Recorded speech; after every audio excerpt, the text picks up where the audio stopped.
Israeli প্রধানমন্ত্রী Benjamin নেতানিয়াহুর দিন কি ফুরিয়ে এসেছে? ইসরায়েলে সাম্প্রতিক এক জরিপ বলছে ৫৭% নাগরিক চাচ্ছেন তাকে ক্ষমতা থেকে সরিয়ে আগাম নির্বাচন দেয়া হোক। রাজনৈতিক অস্থিরতা আর গাজা যুদ্ধের দীর্ঘসূত্রতায় নেতানিয়াহুর জনপ্রিয়তা দ্রুত নিম্নগামী। ইসরায়েলের জনপ্রিয় টিভি চ্যানেল 12-এর পরিচালিত দেশব্যাপী জরিপে উঠে এসেছে এই বিস্ফোরক তথ্য। অংশগ্রহণকারীরা মনে করেন গাজা অভিযানে প্রধানমন্ত্রী ব্যর্থ হয়েছেন। তিনি যুদ্ধ শুরু করেছিলেন হামাসকে নিশ্চিহ্ন করা এবং বন্দী ইসরায়েলিদের ফিরিয়ে আনার প্রতিশ্রুতি দিয়ে, কিন্তু ১.৫ বছরের বেশি সময় পেরিয়ে গেলেও দুটো লক্ষ্যই এখনো অপূর্ণ।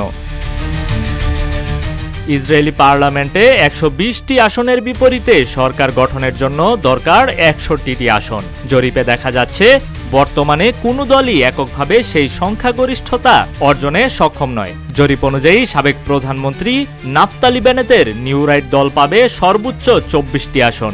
এরপর রয়েছে নেতানিয়াহুর লিকুদ পার্টি ২২টি আসন নিয়ে, এবং ইয়াইর গুলানের ডেমোক্রেটিক পার্টি পাবে ১২টি আসন।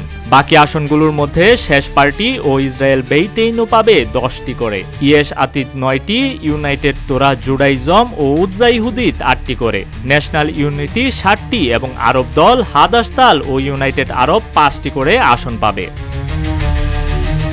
এদিকে বার্তা সংস্থা রয়টার্স জানায়, গাজা নিয়ে ইসরায়েল সরকারের চাপ বাড়ছে। যুদ্ধকালীন মন্ত্রিসভার 2 সদস্য জোট ছেড়ে বিরোধী দলে জোট দেওয়ায় নেতানিয়াহু আরও চাপে পড়েছেন। ইসরায়েলি রাজনীতির বর্তমান চিত্রে নেতৃত্বের ভবিষ্যৎ নিয়ে বড় প্রশ্ন উঠেছে। জনগণ পরিবর্তন চায়, কিন্তু বিকল্প নেতৃত্ব নিয়ে এখনো দ্বিধায় আছে তারা। নেতানিয়াহুর জন্য হয়তো সামনে অপেক্ষা করছে এক কঠিন সিদ্ধান্ত, রাজনীতি টিকিয়ে রাখা নাকি বিদায় নেয়া। এই মুহূর্তে ইসরায়েলের রাজনীতি এক গভীর অনিশ্চয়তার পথে দাঁড়িয়ে। নিউজ ডেস্ক, রূপালী বাংলাদেশ।